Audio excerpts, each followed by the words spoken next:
সকলকে চমকে দিয়ে আজকে ভারতের সেনার পক্ষ থেকে ঘোষণা করা হলো তারা সেভেন সিস্টার্স এবার একটি মিলিটারি এক্সারসাইজ করতে চলেছেন এবং ভারতের সেনাবাহিনী কনফার্ম করেছে অপারেশন পূর্বী প্রচন্ড পাহাড় এই নামে একটি মিলিটারি এক্সারসাইজ অরুণাচলকে কেন্দ্র করে ভারতের সেনারা করবেন। এবং শুধুমাত্র ভারতের সেনাবাহিনী নয়, এখানে ভারতের নৌবাহিনী, ভারতের বায়ুসেনা একত্রে একটি ইন্টিগ্রেটেড মিলিটারি এক্সারসাইজ নভেম্বরে করবেন সেভেন সিস্টার্সের অরুণাচল প্রদেশের মেচুকা নামক একটি জায়গায়। এবং এই পার্টিকুলার জায়গাটিকে কেন চুজ করা হয়েছে আপনারা অনেকেই হয়তো বুঝতে পারছেন, কারণ এই পার্টিকুলার জায়গা থেকে শিলিগুড়ি করিডর অর্থাৎ চিকেন স্নেক এবং বাংলাদেশ বর্ডার অত্যন্ত কাছে।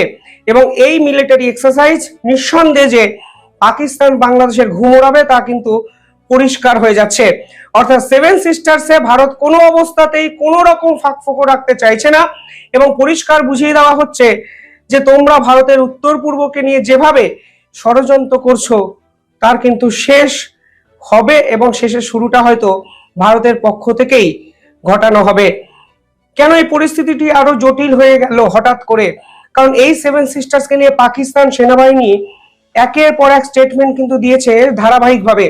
পাকিস্তানের জেনারেল যখন মোহাম্মদ ইউনূসের সঙ্গে মিটিং করলেন ঠিক 3 দিন আগে, ঠিক তখনও বাংলাদেশের পক্ষ থেকে বুঝিয়ে দেওয়া হয়েছিল একটি ম্যাপ প্রস্তুত করে, মানে সামনে এনে, যে তারা সেভেন সিস্টার্সকে নিয়ে ডেসপারেটলি পাকিস্তানের সঙ্গে কিন্তু কিছু ভাবছেন। তারপরে সেভেন সিস্টার্সের একদম লাগোয়া জায়গায় তারা চায়না থেকে SY-400 মিসাইল সিস্টেম ইনস্টল করবে তা ঘোষণা কিন্তু করে দেয়। এবং আজকে ভারতের সেনাবাহিনীর পক্ষ থেকে বুঝিয়ে দেওয়া হলো কোনো অবস্থাতেই কোনো রকম ছাড় অন্তত বাংলাদেশ এবং পাকিস্তানের ISI কে সেভেন সিস্টার্সে কিন্তু দেওয়া হবে না। যে তথ্য সামনে এসছে সেখানে বলা হচ্ছে আজকে ভারতের সেনাবাহিনীর পক্ষ থেকে ইন্ডিয়ান আর্মি, নেভি এবং এয়ারফোর্স অফিসিয়ালি কনফার্ম করে যে তারা নভেম্বর 2025-এ তারা এই ধরনের মিলিটারি এক্সারসাইজ করবে যার নাম পূর্বী প্রচন্ড পাহাড়। একটা ইম্পর্টেন্ট তথ্য আর একটু জানিয়ে রাখি, ভারত কিন্তু এই মুহূর্তে বঙ্গোপসাগরে মিলিটারি এক্সারসাইজ করছে অলরেডি। অর্থাৎ এর আগে যখনই মিলিটারি এক্সারসাইজ বঙ্গোপসাগর ওরিয়েন্টেড জায়গায় হয়েছে দেখবেন ডিস্টেন্সটি বাংলাদেশের খুব কাছে হলেও ডিউরেশনটা কিন্তু ছিল 2 থেকে 3 দিন। কিন্তু 14ই নভেম্বর অব্দি ভারত কিন্তু এই মুহূর্তে বঙ্গোপসাগরের কাছাকাছি মিলিটারি এক্সারসাইজ করবে। এবং যখন বঙ্গোপসাগরের কাছাকাছি ভারত বাংলাদেশের উপর থ্রেট ক্রিয়েট করছে ঠিক তখনই আরো একটি জায়গায় বাংলাদেশ বর্ডারের কাছে এবং চায়নাকেও বোধহয় এখানে হুঁশিয়ারিটা দেওয়া হচ্ছে। ভারতের সেনাবাহিনী কিন্তু মিলিটারি এক্সারসাইজের ঘোষণা কিন্তু করলো, যা অত্যন্ত তাৎপর্যপূর্ণ এবং পরিষ্কার বুঝিয়ে দেওয়া যে কোনো অবস্থাতেই সেভেন সিস্টার্স ভারতের অংশকে অশান্ত করার চেষ্টা সহ্য করা হবে না। সেখানে বলা হচ্ছে এই মুহূর্তে ভারত পার্টিকুলারলি চাইছে টেকনোলজিক্যাল ইনোভেশনের প্রয়োগ ঘটাতে, অপারেশনাল সিনার্জিকে মেনটেন করতে, ওয়ার ফাইটিং ক্যাপাবিলিটিকে বৃদ্ধি করতে। এবং যে খবর সামনে আসছে এখানে রাফায়েল, সুখোই একের পর এক ফাইটার জেট টেস্টিং করা হবে এবং অপারেশন ত্রিশূল এক্সারসাইজে যেভাবে 30,000 সেনাবাহিনীকে ইনভলভ করা হয়েছিল, হয়তো অপারেশন পূর্ব প্রচন্ড পাহাড়েও 30,000-এর কাছাকাছি সেনাবাহিনীকে কিন্তু ডিপ্লয় ভারতীয় সেনারা এই সেভেন সিস্টার্সে করবেন। আরো একটা ইন্টারেস্টিং ফ্যাক্ট যেটা আমি দেখছিলাম বিভিন্ন জায়গায়, যে সেভেন সিস্টার্স এই মুহূর্তে ভারতের কাছে চ্যালেঞ্জটা কি? শুধুই কি ভারত এবং মানে পাকিস্তান বা বাংলাদেশের সম্পর্ক, এই যে সম্পর্কের জটিলতা এটাই ভারতের কাছে সব থেকে বড় চ্যালেঞ্জ? বিষয়টা কিন্তু সেটা নয়। এই মুহূর্তে সেভেন সিস্টার্সে যেখানে এই মিলিটারি এক্সারসাইজ করা হচ্ছে সেই জায়গাটি হলো অত্যন্ত পর্বত সংকুল একটি জায়গা। ফলে পাহাড়ি এলাকায় আপনি খুব সহজে মুভমেন্ট করতে পারবেন না। মিলিটারি ট্রান্সপোর্ট ক্যারিয়ার একটা জায়গা থেকে অন্য জায়গায় যাওয়া সম্ভবই নয়। পাহাড় প্লাস জঙ্গল, ফলে শত্রুর কাজটা কিন্তু অনেকটা সহজ হয়ে যায়। সেখানে এই ধরনের টেকনোলজিক্যাল ইনোভেশনকে প্রয়োগ কিভাবে ঘটানো যায় তা কিন্তু ভারতের সেনাবাহিনী সদস্যরা ভাবছেন। আরো একটা ইম্পর্টেন্ট বিষয় এখানে বলে দিই, এ গেল এক্সটার্নাল থ্রেট। ইন্টারনাল কিন্তু একাধিক থ্রেট এই পার্টিকুলার জায়গাগুলো তো আছে। কিছুদিন আগে ভারতের সেনাবাহিনীর 2টি ঘাঁটিকে আক্রমণ করা হয়েছিল এই অঞ্চলে বিদ্রোহী গ্রুপের পক্ষ থেকে। NSCN এই গ্রুপ কিন্তু আক্রমণ করে, আপনারা জানেন। তারও 1 সপ্তাহ আগে আসাম রাইফেলসের কনভয় আক্রমণ করা হয়। অর্থাৎ এই বিদ্রোহী গ্রুপগুলোকে কিন্তু কাজে লাগানোর চেষ্টা শুধুমাত্র পাকিস্তান বা বাংলাদেশ করছে তা কিন্তু নয়, এটা কিন্তু আমেরিকার পক্ষ থেকে বা বিদেশি শক্তির পক্ষ থেকে ধারাবাহিকভাবে করা হয়েছে, আমি আপনাদের সামনে তুলে ধরেছি। এবার ঠিক কালকে এনএসিএন এর এক লিডার ভারতকে যে হুঁশিয়ারি দিলেন, তাও কিন্তু ভারতের সেনাবাহিনীর নিঃসন্দেহে চিন্তার কারণ হতেই পারে। ফলে মাল্টি ডোমেন অপারেশন এখানে করা প্রয়োজন ছিল, যে শুধুমাত্র এক্সটার্নাল থ্রেট নয়, ইন্টারনালি কালকে ভারতকে হুঁশিয়ারি দিয়ে এখানকার বিদ্রোহী গ্রুপ যে কথাগুলো বলেছে সেগুলো সকলের বোঝা উচিত এবং জানা উচিত কিভাবে ভারতে থেকে ভারতের সম্পদকে ব্যবহার করে কিভাবে ভারত বিরোধিতায় তারা উঠে পড়ে লেগেছে। নর্থ ইস্টের সব থেকে বড় বিদ্রোহী গ্রুপের নাম NSCN-IM। এই গ্রুপটি কিন্তু ভারত সরকারের সঙ্গে সেটেলমেন্টে চলে গেছিল, কিন্তু ঠিক দুদিন আগে এই গ্রুপের অত্যন্ত বড় এক নেতা হঠাৎ করে মণিপুরে ফিরে আসে। প্রায় 5 দশক পর কিন্তু তিনি ফিরে এসেছেন। প্রায় 55 বছর পর, মানে 50 থেকে 55 বছর পর তিনি তাদের গ্রামের বাড়িতে গিয়ে যে কথাগুলো বলেছেন তা কিন্তু ভারতের কাছে নিঃসন্দেহে বড় চিন্তার কারণ হতেই পারে। এই ব্যক্তি মণিপুরের উকরুল এবং সেনাপতি এই দুই জায়গায় দুটি সমাবেশ করেন, যে কত মানুষ এই বিদ্রোহী গ্রুপকে সমর্থন করছেন। অর্থাৎ এখানেই কিন্তু সব থেকে বড় প্রশ্ন, যে দিনের পর দিন ভারতে থেকে এরা ভারত বিরোধিতা করার সাহসটি কোথায় দিয়ে পাচ্ছেন, এবং ভারত বিরোধিতার মন্ত্র এদের মাথায় দিনের পর দিন ঢুকিয়ে দিল কে। এবার এই ছবি ভিডিও যখন বিভিন্ন জায়গায় ভাইরাল হয়েছে, স্বাভাবিকভাবে এদেরকে কাজে লাগানোর চেষ্টা আন্তর্জাতিক শক্তিগুলো করবে। শুধুমাত্র মোহাম্মদ ইউনেস বা পাকিস্তানের জেনারেল সেভেন সিস্টার্সকে আক্রমণ করে সেভেন সিস্টার্স এর কিছু করতে পারবে বলে আমার মনে হয় না। কারণ বাংলাদেশ এবং পাকিস্তান সেনাবাহিনীর যে ক্যাপাবিলিটি, মিলিটারি ক্যাপাবিলিটি বা স্ট্রেংথ, তা ভারতের থেকে অনেক পিছিয়ে, সম্পর্কই হয় না, তুলনাই হয় না। কিন্তু নিজের দেশের বিদ্রোহী গ্রুপ কালকে যেভাবে ভারতকে হুমকি দিল তা কিন্তু মারাত্মক।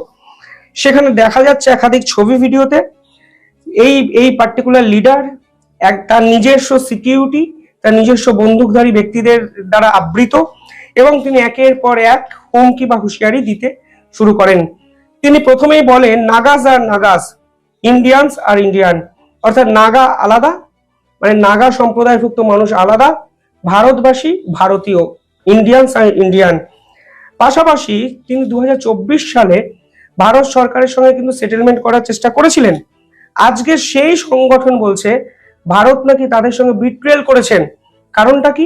কারণ ভারত নাকি নাগা ফ্ল্যাগকে রেকগনাইজ করেনি, ভারত নাকি নাগা কনস্টিটিউশনকে রেকগনাইজ করেনি, এবং তারা এটাও বলছেন ভারত নাকি নাগা মিলিটারিকেও রেকগনাইজ করেনি। এবার ভারত রেকগনাইজ করেছে কি করেনি, তার থেকেও যে বড় প্রশ্নটা এখানে উঠতে শুরু করলো কালকে থেকে, যে একটি রাষ্ট্রের তো একটি ফ্ল্যাগই হবে, বাংলার একটা ফ্ল্যাগ, আসামের একটা ফ্ল্যাগ, ত্রিপুরার একটা ফ্ল্যাগ, নাগাল্যান্ডের আর একটা ফ্ল্যাগ, এটা তো হতে পারে না।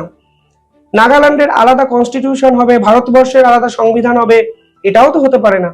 হ্যাঁ, তারা যদি নির্দিষ্ট ট্রাইবাল ভুক্ত হিসাবে চিহ্নিত হয়, তারা সেকশন 6 আন্ডারে কিছু সুযোগ সুবিধা পাবে, কিন্তু তাদের জন্য আলাদা সংবিধান, তাদের জন্য আলাদা পতাকা, তাদের জন্য আলাদা আইন, তাদের জন্য আলাদা মিলিটারি ফোর্স, এই দাবিগুলো কালকে তারা করলো ভারত সরকারের কাছে। এবং তারা পরিষ্কারভাবে বলল যে তারা ভারতকে একটা বছরের কাছাকাছি ওয়ার্ন করছে, এবং তারা চাইছে অবিলম্বে ভারত যেন তাদেরকে স্বীকৃতি দেয়। এই NSCN নামক সংগঠনটি কিন্তু 1997 সালে, মানে 28 বছর আগে, প্রথমবারের জন্য সরকার বিরোধী আন্দোলনকে স্থগিত রাখে। তাকে বলা হতো সিজ ফায়ার এগ্রিমেন্ট। কিন্তু 5 দশক পর আজকে 2025 সালে হঠাৎ করে এই ব্যক্তি ঘরে ফিরে মনে করছে যে ভারত সরকার তাদের পিছনে ছুরি মারছে, এবং তারা নাকি কোনো অবস্থাতেই ভারতের পতাকা, ভারতের সংবিধানকে মান্যতা দিতে রাজি নয়। এবার বোঝার চেষ্টা করুন এই ব্যক্তিদের কাজে লাগাচ্ছে কারা, কারা ভারত সরকারকে ভাঙার চেষ্টা করছে, কারা প্রধানমন্ত্রীর পতনটাকে সুনিশ্চিত করার চেষ্টা করছে, এবং কারা ইন্টারনাল এই রাইট গুলোকে কাজে লাগিয়ে ভারতকে নেপাল বা বাংলাদেশ বানানোর চেষ্টা করছে। আপনারা আমার থেকে অনেক বেশি বুদ্ধিমান, আপনারা নিজেরাই বুঝে যাবেন, আমি শুধু ছবিগুলো আপনাদের দেখালাম। 1997 সালে প্রথমবারের জন্য সিজফায়ার এগ্রিমেন্টে ফ্রেমওয়ার্ক হয় এই সংগঠনের সাথে। 2014 সালে যখন প্রধানমন্ত্রী নরেন্দ্র মোদী ক্ষমতায় আসেন, 2025-এ মিউচুয়ালি কিছু বেনিফিট একে অপরকে দেওয়ার বিনিময়ে একটি এগ্রিমেন্ট তারা ভারত সরকারের সঙ্গে করেছিলেন। তখন ভারত সরকার এদেরকে বলেছিল যে আমরা আপনাদেরকে কিছু অ্যাডিশনাল পাওয়ার দিতে পারি, নাগাল্যান্ডের জন্য আমরা ভারত সরকার একাধিক স্কিম চালু করব, আপনারা দয়া করে ভারত বিরোধিতাটা করবেন না, এবং দরকার হলে আপনারা যে নাগা আর্মি তৈরি করার কথা বলছেন, আমরা আপনাদের যে আর্মির লোকজন আপনারা তৈরি করেছেন তাদের স্পেশাল হোমগার্ডের স্বীকৃতি দিয়ে কেন্দ্রীয় সরকারের আওতায় নিয়ে নিতে পারি, যা আপনাদেরও লং টার্ম বেনিফিট হবে। কিন্তু এখন এই ব্যক্তি হঠাৎ করে মনে করেছেন তার আবার আলাদা পতাকা লাগবে, তার আলাদা সংবিধান লাগবে, সেভেন সিস্টার্স এর জন্য নাগা আর্মি গ্রুপ তৈরি করবেন তিনি, এবং তিনি সেভেন সিস্টার্স এর নাগাল্যান্ড ওরিয়েন্টেড একটি আলাদা সাম্রাজ্য প্রতিষ্ঠা করবেন। এবার আলাদা সাম্রাজ্য একটি রাষ্ট্রের ভিতরে থেকে প্রতিষ্ঠা করা যায় কি, এই প্রশ্ন কিন্তু থেকে গেল। সব মিলিয়ে সেভেন সিস্টার্স ফের একবার উত্তপ্ত হলো, আর ভারতের সেনাবাহিনী অপারেশন পূর্বী প্রচন্ড পাহাড়ের ঘোষণা করে পাল্টা হুঁশিয়ারিটা কিন্তু দিয়ে দিলেন। কিভাবে মার্কিন যুক্তরাষ্ট্রের গোয়েন্দা সংস্থাগুলোর প্রধান তুলসী গাবার্ড বাহরাইনে একটি নিরাপত্তা সম্মেলনে গিয়ে যে বক্তৃতাটা দিয়েছেন, এটার উপর অনেক ধরনের আলোচনা হয়েছে। আমি বক্তৃতাটা শেষ পর্যন্ত দেখলাম, ভালো করে শুনলাম, এবং আমার মনে হলো যে এটা নিয়ে আমাদের কথা বলা দরকার। আর আপনারা খেয়াল করেছেন যে আমি সাধারণত বিদেশি ইস্যুগুলো নিয়ে খুব একটা কথা বলতে পছন্দ করি না। আমার কাছে যেগুলো গুরুত্বপূর্ণ মনে হয় সেটা হলো দেশের মানুষকে উদ্বুদ্ধ করার চেষ্টা করা।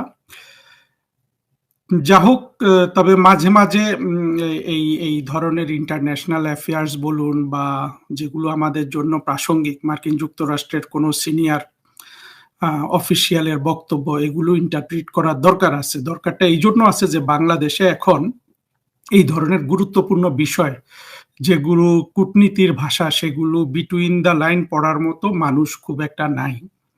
আমরা দীর্ঘদিন ধরে কি দেখেছি, আমাদের যে এই কি বলে আমাদের যে পররাষ্ট্র মন্ত্রণালয়, যেটাকে আমি হাটহাজারী মাদ্রাসার একটা এক্সটেনশন বলি, আপনারা কি কখনো দেখেছেন যে এই হাটহাজারী মাদ্রাসা থেকে যেসব কূটনীতিক বের হয় এরা কি কোনো কিছু ব্যাখ্যা করে বলতে পারে? টেলিভিশনেই তো আসে না। আমরা টেলিভিশনে কাদেরকে দেখি?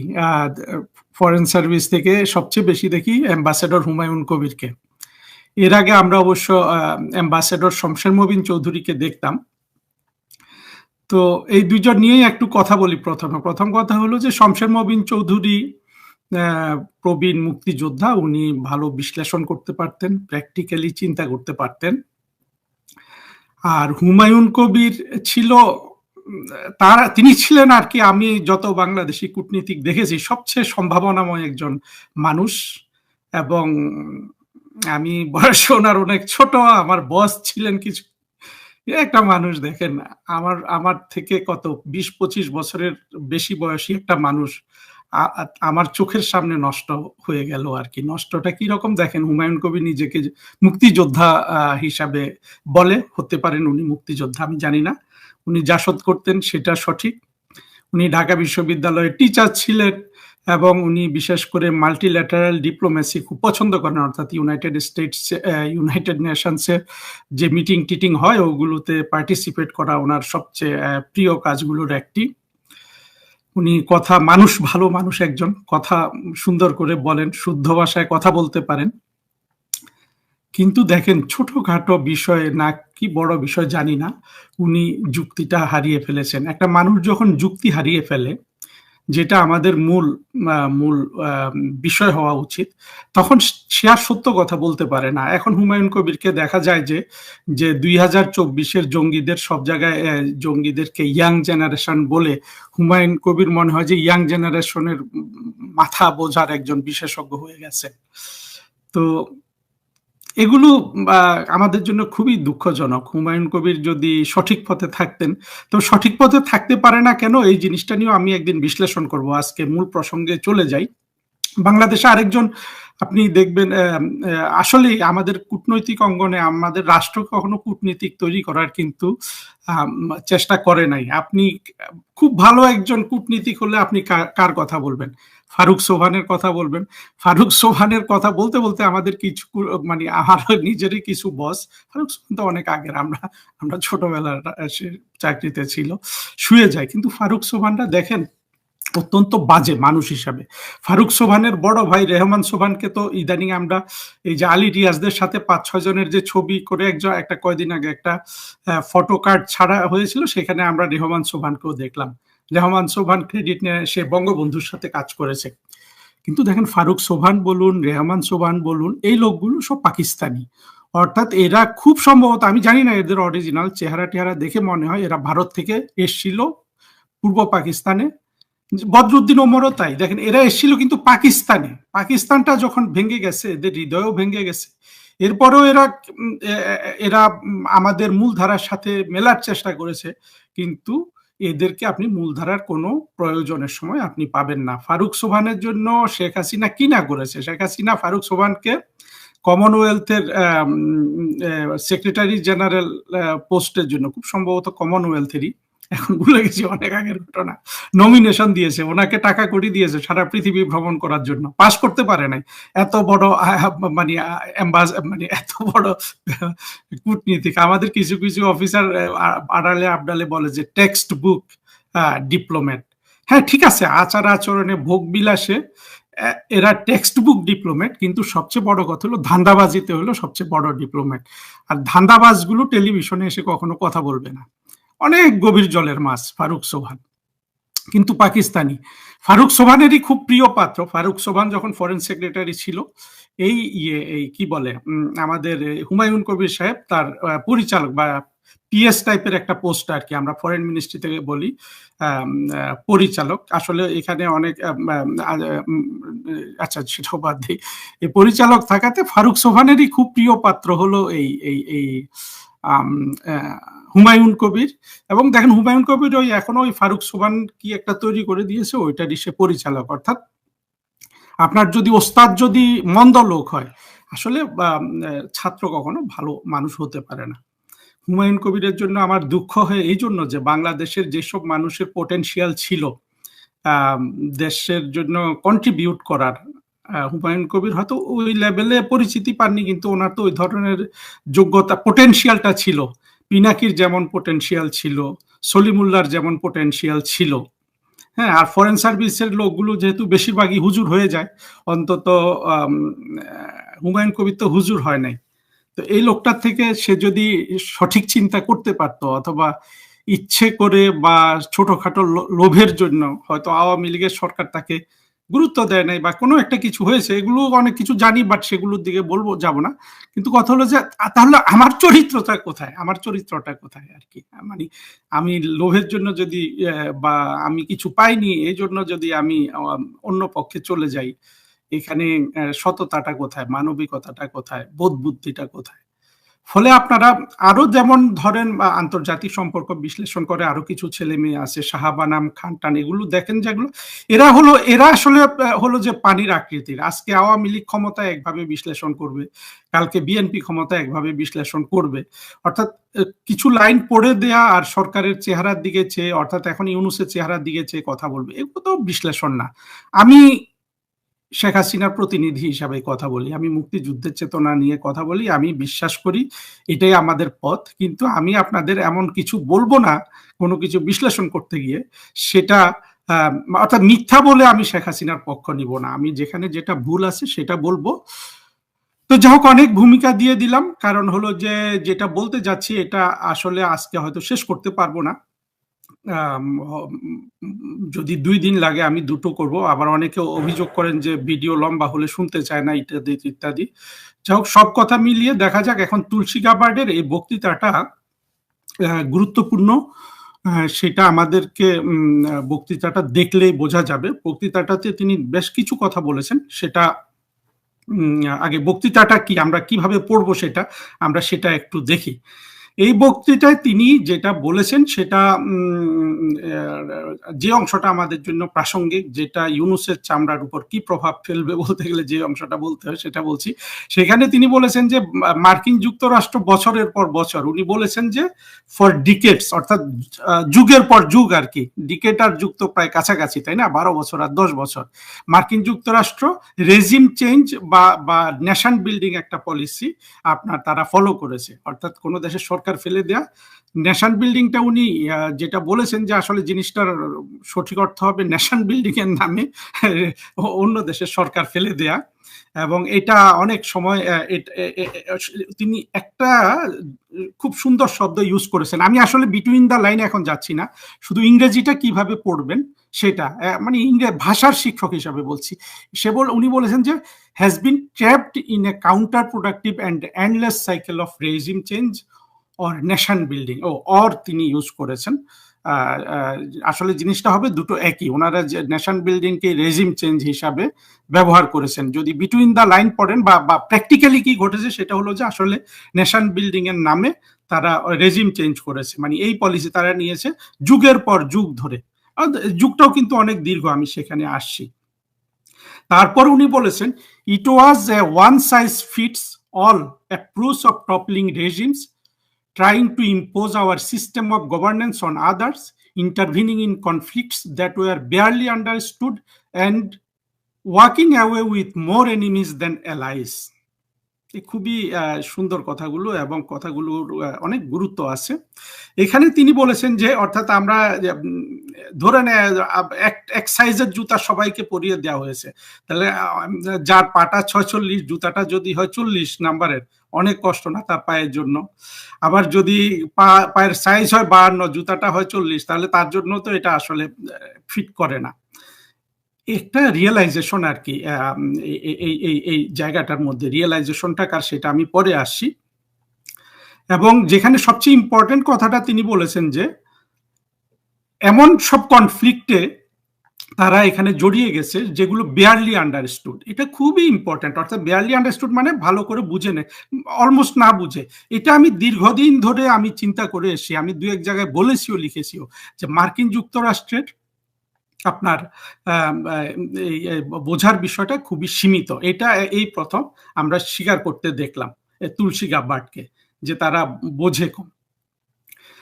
তারপরে উনি বলেছেন যে the result trillions spent, countless lives lost, and in many cases the creation of greater security threats.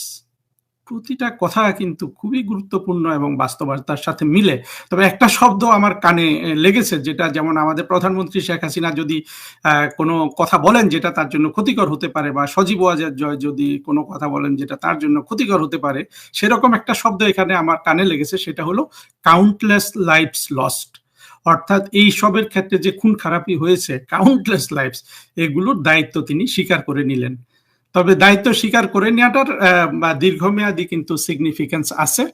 তবে উনি করেছেন মানে এটা বোঝা যায় যে এটা অবশ্য উনি এটার জন্য তার নিজে দায়ী হবেন না, প্রেসিডেন্ট ট্রাম্পও দায়ী হবে না, দায়ী হবে তার আগের লোকগুলো।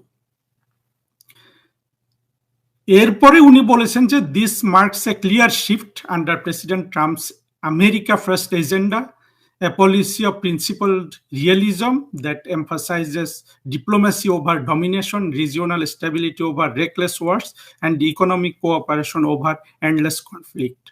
For too long, we justified wars of choice under the banner of democracy, masking self-interest as moral duty. That era of moral hypocrisy is over. We are not the world's policemen, we are its partner, a nation that leads by example, not by coercion.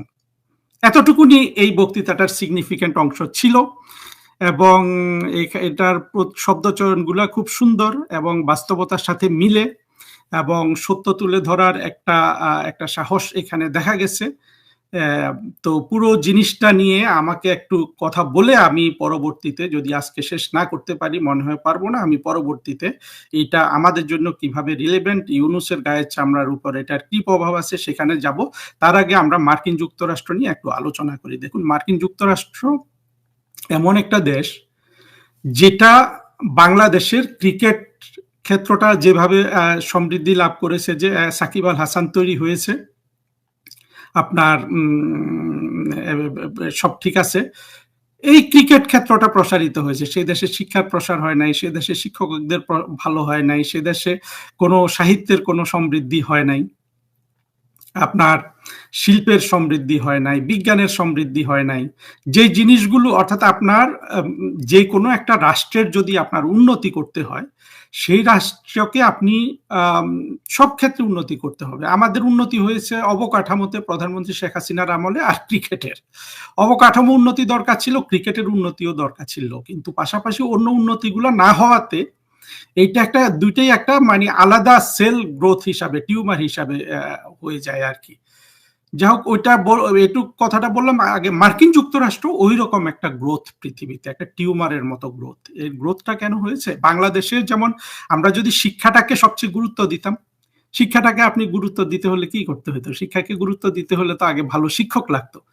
আপনি শাসন করেছেন রাষ্ট্র, শিক্ষক নিয়োগ করেছেন জামাত থেকে, হ্যাঁ, শিবির থেকে। আমরা যদি এমন ব্যবস্থা করতে পারতাম যে বাংলাদেশের সব বিশ্ববিদ্যালয় থেকে প্রাইমারি স্কুল পর্যন্ত সব ছাত্রলীগের ছেলে মেয়েরা এগুলোর শিক্ষক। কোন ছাত্রলীগের ছেলে মেয়েরা? যারা আদর্শিক শিক্ষায় শিক্ষিত, মানবিক শিক্ষায় শিক্ষিত, যুক্তিবোধে উদ্বুদ্ধ, এইভাবে। এবং সারা জাতিকে যদি আমরা এর সাথে জড়িত করে আলোকিত ছেলে মেয়েদের যদি আমরা শিক্ষক তৈরি করতে পারতাম। কিন্তু আমরা করেছি সব অন্ধকারাচ্ছন্ন জামাত জঙ্গি এই লোকগুলোকে শিক্ষক। তাহলে আমাদের শিক্ষাটা ওইখানেই। অবকাঠামো শিক্ষাক্ষেত্রে যদি আপনি বিনিয়োগ করতে চান, সবচেয়ে বেশি বিনিয়োগ করবেন শিক্ষকে। সেই শিক্ষক যদি হয় সলিমুল্লাহ, সেই শিক্ষক যদি হয় ফরাদ মজার, সেই শিক্ষক যদি হয় জামাতের শিবির শফিক, এবং আপনার এই যে তারেক মনোয়ার, কাজী ইব্রাহিম, সবগুলো তো এখন যত শিক্ষক আছে বেশিরভাগ তো, অন্তত আমি তো মনে করি যে 80 থেকে 90% এরাই শিক্ষক, একেবারে প্রাইমারি স্কুল থেকে শুরু করে আপনার বিশ্ববিদ্যালয় পর্যন্ত। সবার আদর্শ এরা না? হয় সলিমুল্লাহ, নাইলে ফরাদ মজার, নাইলে জামাতের শফিক, নাইলে শিবিরের ছাত্ররা। শিক্ষক না হলে শিবিরের ছাত্রদের নিয়ে রাস্তায় মেয়েরা এত সুন্দর সুন্দর কথা বলে কেন? তার মানে শিক্ষা ব্যবস্থাটা আমরা ব্যর্থ হয়েছি। ওইখানটা যদি আমরা ইমপ্রুভ করতাম, বাকিগুলো অটোমেটিক্যালি কিন্তু ইমপ্রুভড হতো। একইভাবে মার্কিন যুক্তরাষ্ট্র প্রযুক্তিতে উন্নতি করা একটা রাষ্ট্র, কিন্তু আপনার মূল যে মননশীলতা বা সৃজনশীলতা, সেই জিনিসটা মার্কিন যুক্তরাষ্ট্রে কখনো গ্রো করেনি। আসলে গ্রো করার কথাও না। মার্কিন যুক্তরাষ্ট্র নিজেই তো একটা কলোনি ছিল, বা কলোনির লোকজন ওইখানে গিয়ে রাষ্ট্রটা তৈরি করেছে। আপনারা দেখেন, মার্কিন যুক্তরাষ্ট্রের বৃদ্ধিটা বুঝতে হলে আপনার, ধরুন আমি যেটা সহজে বলতে পারি, সাহিত্যের ক্ষেত্রেই ধরুন না কেন, সাহিত্যে মার্কিন যুক্তরাষ্ট্রের আপনার 4 জন সাহিত্যিক পাওয়া যায়, যারা মোটামুটি খুব বিশ্বমানের সাহিত্য সৃষ্টিতে যাদের নাম উল্লেখ করা হয়। 4 জন 5 জন হবে, 4 জনের নাম আমি বলি। সবচেয়ে প্রভাবশালী হলো উইলিয়াম ফকনার, তারপরে আছে আপনার আর্নেস্ট হেমিংওয়ে, তারপরে যদি আমরা 3 নম্বরে আসি, 3 নম্বরে কার নাম বলবো? 3 নম্বরে মার্ক টোয়েন। মার্ক টোয়েনও আসলে ওই 100 জনের মধ্যে আসে না। পৃথিবীর সবচেয়ে সেরা সাহিত্যিক, বিশ্ব সাহিত্যের ইয়ে করলে মার্ক টোয়েন অবশ্য আমাদের কাছে অনেক জনপ্রিয়, যেহেতু উনি অনেক হাসির গল্প লেখেন। আপনি শুধু ব্রিটেনে বা ফ্রান্সে বা আয়ারল্যান্ডে, এই যে কোনো একটা ক্ষুদ্র ইউরোপিয়ান দেশে কিন্তু এর চেয়ে বেশি সাহিত্যিক জ্ঞানী গুণী জন্মগ্রহণ করেছে। সাহিত্যে তো তাও 3-4 জন আছে। যদি আপনি প্রবন্ধের ক্ষেত্রে, আপনি যদি ধরেন দর্শনে বা চিন্তার উৎপাদনে যদি বলেন, মার্কিন যুক্তরাষ্ট্রে কিন্তু কোনো জ্ঞানী গুণী সেভাবে আমরা জন্মগ্রহণ করতে দেখি না। এখন আপনি বলতে পারেন যে এই কথাটা কিন্তু মার্কিন যুক্তরাষ্ট্রের তুলনায় আপনাকে বুঝতে হবে। আমি যখন শেখ হাসিনার সম্পর্কে একটা সমালোচনামূলক কথা বলি, বঙ্গবন্ধু সম্পর্কে একটা সমালোচনামূলক কথা বলি, সেটা কিন্তু সেটার কোন স্তরে সেটা বুঝতে হবে। আমি কিন্তু বঙ্গবন্ধুর সমালোচনা করছি, হ্যাঁ, সেটা স্তরটাকে বুঝতে হবে। সেই হিসাবে মার্কিন যুক্তরাষ্ট্র পৃথিবীর সবচেয়ে শক্তিশালী রাষ্ট্র, প্রযুক্তিতে সবচেয়ে উন্নতি তৈরি করা রাষ্ট্র, কিন্তু সেই দেশে আসলে প্রজ্ঞাটা কখনো সৃষ্টি হয় নাই। কারণ হলো সে দেশে সত্যিকারের জ্ঞানী মানুষ খুব কম এসেছে। অর্থাৎ চিন্তার জগৎকে চেঞ্জ করতে পারে, ক্রিয়েটিভ চিন্তাকে চেঞ্জ করতে পারে, এমন জ্ঞানী পণ্ডিত ব্যক্তি সেই দেশে কিন্তু জন্মগ্রহণ করে নাই। তারা উন্নতি করেছে অ্যাপ্লাইড সায়েন্সে। অ্যাপ্লাইড সায়েন্সটা কি জানেন? অ্যাপ্লাইড সায়েন্স হলো ইঞ্জিনিয়ারিং, মৌলিক বিজ্ঞান এবং এই যে ফলিত বিজ্ঞান, এই দুটার পার্থক্যটা আমাদের বোঝা দরকার। ফলিত বিজ্ঞান বা ইঞ্জিনিয়ারিং সায়েন্সটা কি জানেন? এটা এটা এটা এটা আচ্ছা, একটা উদাহরণ দিয়ে বলি। আপনি যদি একজন ইঞ্জিনিয়ারকে জিজ্ঞেস করেন যে তুমি কি আমাকে একটা 100 তলা বিল্ডিং বানিয়ে দিতে পারবে? ইঞ্জিনিয়ার বলবে অবশ্যই পারবো। তুমি কি আমাকে একটা 5000 তলা বিল্ডিং বানিয়ে দিতে পারবে? ইঞ্জিনিয়ার যদি সত্যিকারের ভালো ইঞ্জিনিয়ার হয়, সে কিন্তু বলবে যে আমি পারবো। তখন আপনি যদি মনে করেন, জিজ্ঞেস করলেন যে 100 তলাটা বানাতে কয়দিন লাগবে, সে হয়তো বললো 5 বছর, 10 বছর, বা যদি চীনের ইঞ্জিনিয়ার হয় হয়তো বলতে পারে যে 20 দিনেও করে দিতে পারে, বা 6 মাসে। আবার যদি বলেন যে তুমি আমাকে 2000 তলা বিল্ডিংটা কত দিনে বানিয়ে দিতে পারবে, সে তখন হয়তো চিন্তা করে বলবে যে 150 বছর লাগবে বা 50 বছর লাগবে। অর্থাৎ অ্যাপ্লাইড সায়েন্সে কিন্তু অসম্ভব বলতে কিছু নাই, কারণ অ্যাপ্লাইড সায়েন্সটা যে যে আপনার মৌলিক সায়েন্সটা তো সে নিয়েছে অন্য জায়গা থেকে। ফলে অ্যাপ্লাইড সায়েন্স হলো যে আপনার ধৈর্যের ব্যাপার। এখানে ধৈর্য ধরলে আপনি 100 তলা বিল্ডিং যদি 5 বছরে বানাতে পারেন, ধৈর্য ধরে কাজ করলে আপনি 2000 তলা বিল্ডিংও কিন্তু 100-200 বছরে বানিয়ে দিতে পারবেন। কারণ প্রযুক্তি বা মূল চিন্তাটা এসছে যাদের কাছ থেকে, সেটা হলো ক্রিয়েটিভ সায়েন্টিস্ট। কথাগুলো জটিল হয়ে যাচ্ছে, তবু আমি বলি যে প্রযুক্তির আর আর আর আর যেটা আপনার অরিজিনাল থট, কিভাবে অরিজিনাল থট, যদি আপনি বলেন যে কেউ যদি আমরা বলি যে নিউটনের মতো কি একটা সূত্র তুমি আবিষ্কার করে দিতে পারবে, প্রশ্নটাই হলো একটি স্টুপিড প্রশ্ন। কারণ হলো আমাদের সৃষ্টিতে বা প্রকৃতিতে এমন কোনো নিয়ম হয়তো লুকায়িত আছে যেটা নিউটন দেখেছেন, এবং আবার কেউ এইভাবে দেখবেন কিনা, বা আর এই ধরনের কোনো কিছু এখনো লুকিয়ে আছে কিনা আমরা জানি না। এই যে নিউটন যে একটা চিন্তা করলেন, হ্যাঁ, তিনি যে গতির সূত্র দিলেন, এইটা হলো ক্রিয়েটিভ এবং অরিজিনাল থট। ওটা কিন্তু দুর্লভ জিনিস, ওইটা দুর্লভ। এবং প্রসঙ্গান্তরে বলেই রাখি, আমি যতদূর বোঝার চেষ্টা করেছি, নিউটনের মতো বিজ্ঞানী, মানে এত বড় বিজ্ঞানের মন, ক্রিয়েটিভ মন এখনো তৈরি হয় নাই, বিশেষ করে বিজ্ঞানের জগৎ যেটা। তো পার্থক্যটা মার্কিন যুক্তরাষ্ট্র এই জায়গাটায় তার সীমাবদ্ধতা, সে অ্যাপ্লাইড প্রযুক্তিগুলোতে খুবই ভালো করেছে, কিন্তু তার ক্রিয়েটিভিটিটা নাই। অর্থাৎ যেটা এখনো মূলত দেখা যায় যে ইউরোপের কাছে। এই যে দুটো উদাহরণ দিলাম, ইঞ্জিনিয়ার আপনার বাড়িতেও আছে, থাকতে পারে, বাংলাদেশ বুইটে গিয়েও যে কোনো জঙ্গি একটাকে জিজ্ঞেস করবেন, সে একই উত্তর দিতে পারবে। কিন্তু একজন নিউটন তৈরি করা বা হওয়া, এটার জন্য অনেক বেশি চিন্তা করতে হয়। এই চিন্তাটা মার্কিন যুক্তরাষ্ট্রে কখনো তৈরি হয়েছে সেই রকম আমরা কোনো মানে প্রজ্ঞাবান দার্শনিক বলুন বা সবার চিন্তাকে প্রভাবিত করতে পারে এমন মানুষ তৈরি হয় নাই। আপনারা হয়তো বলবেন যে নোয়াম চমস্কি হলো জাস্ট একটা আপনার নিউজ পেপার রিপোর্টার, মনে হয় অনেক জ্ঞানী মানুষ, আসলে তা না।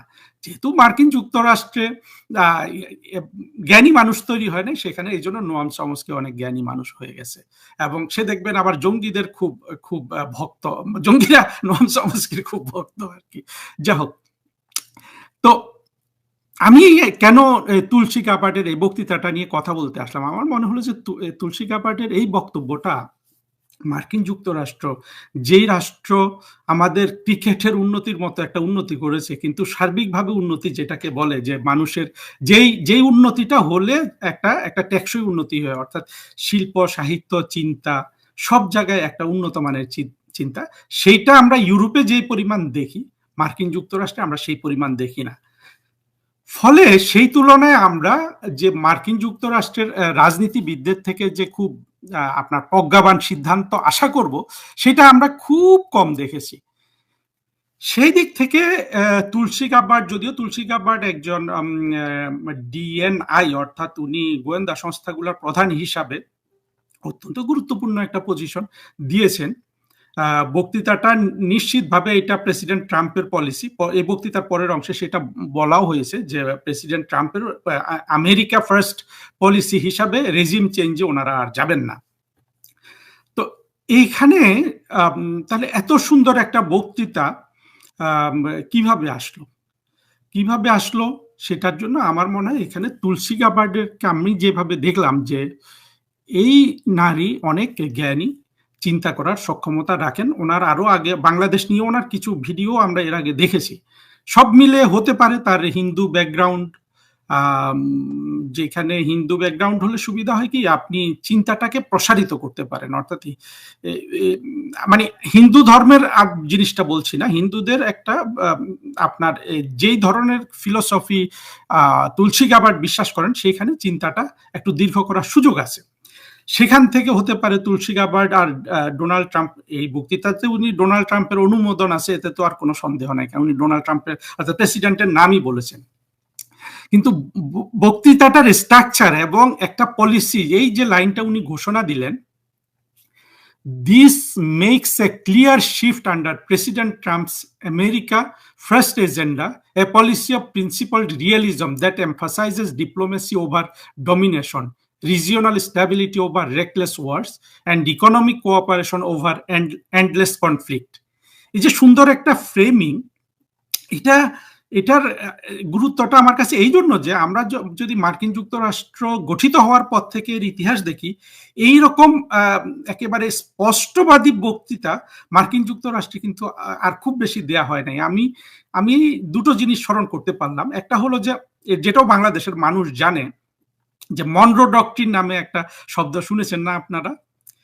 সেখানে একটা ক্লিয়ার ইন্ডিকেশন ছিল, এটা খুব সম্ভবত 1823 সালে প্রেসিডেন্ট, খুব সম্ভবত তার নাম জেমস মনরো, উনি বলেছিলেন যে কংগ্রেসে উনি একটা বক্তৃতায় বলেছিলেন যে যে কি বলেছিলেন, যে অর্থাৎ উনি বলেছিলেন আমেরিকা মহাদেশে, অর্থাৎ উত্তর দক্ষিণ আমেরিকা যেটা আমরা জানি, এই দুই মহাদেশে ইউরোপিয়ান কোনো পাওয়ারের কলোনাইজেশন করার দিন শেষ। অর্থাৎ এটাকে পরে বিভিন্নভাবে ব্যাখ্যা করা হয়েছে এবং এটা আমেরিকান ফরেন পলিসিতে খুবই ইনফ্লুয়েন্সিয়াল একটা স্টেটমেন্ট ছিল, মনরো ডক্ট্রিন হিসাবে এসেছে। ডক্ট্রিন মানে তো বোঝেন, ডক্ট্রিন কথাটার মানে হলো যে ডক্ট্রিন কথাটাই হলো জঙ্গিবাদ, অর্থাৎ এই বিশ্বাসটাকে আপনার একেবারে মানে পালন করতেই হবে আর কি, এটার কোনো চেঞ্জ নেই, এই জন্য কথাটাকে ডক্ট্রিন বলে। হ্যাঁ, ডক্ট্রিনের সহজ বাংলা কি হতে পারে, মানে যেটা ডগমার সাথে মিল আছে আর কি। তো মনরো ডক্ট্রিনের মূল মিনিংটা পরবর্তীতে যেটা দেখা যায়, অর্থাৎ আমেরিকা মহাদেশে কোনো বিদেশি অর্থাৎ ইউরোপের কোনো ইনফ্লুয়েন্স চলবে না, তারা কলোনাইজেশন করতে পারবে না উনি বলেছেন, বাট কথাটা পরবর্তীতে দেখা হয়েছে মানে এই মহাদেশে তোমরা এসো না। তখন অবশ্য ওই সময়টা আমেরিকা পুরোপুরি কলোনি মুক্ত হয়েছিল, বিশেষ করে স্প্যানিশ পর্তুগিজরা ওই সময়ে আমেরিকা থেকে চলে গেছিল, মানে দক্ষিণ আমেরিকা থেকে। তখন উনি এটা বলেছিলেন, পরে এটাকে অনেক ধরনের ব্যাখ্যা আছে, কিন্তু মূল জিনিসটা বলা হয়ে গিয়েছিল যে আমেরিকা মহাদেশ হলো মার্কিন যুক্তরাষ্ট্র, এটা দেখবে এখানে বিদেশি শক্তিরা এসো না।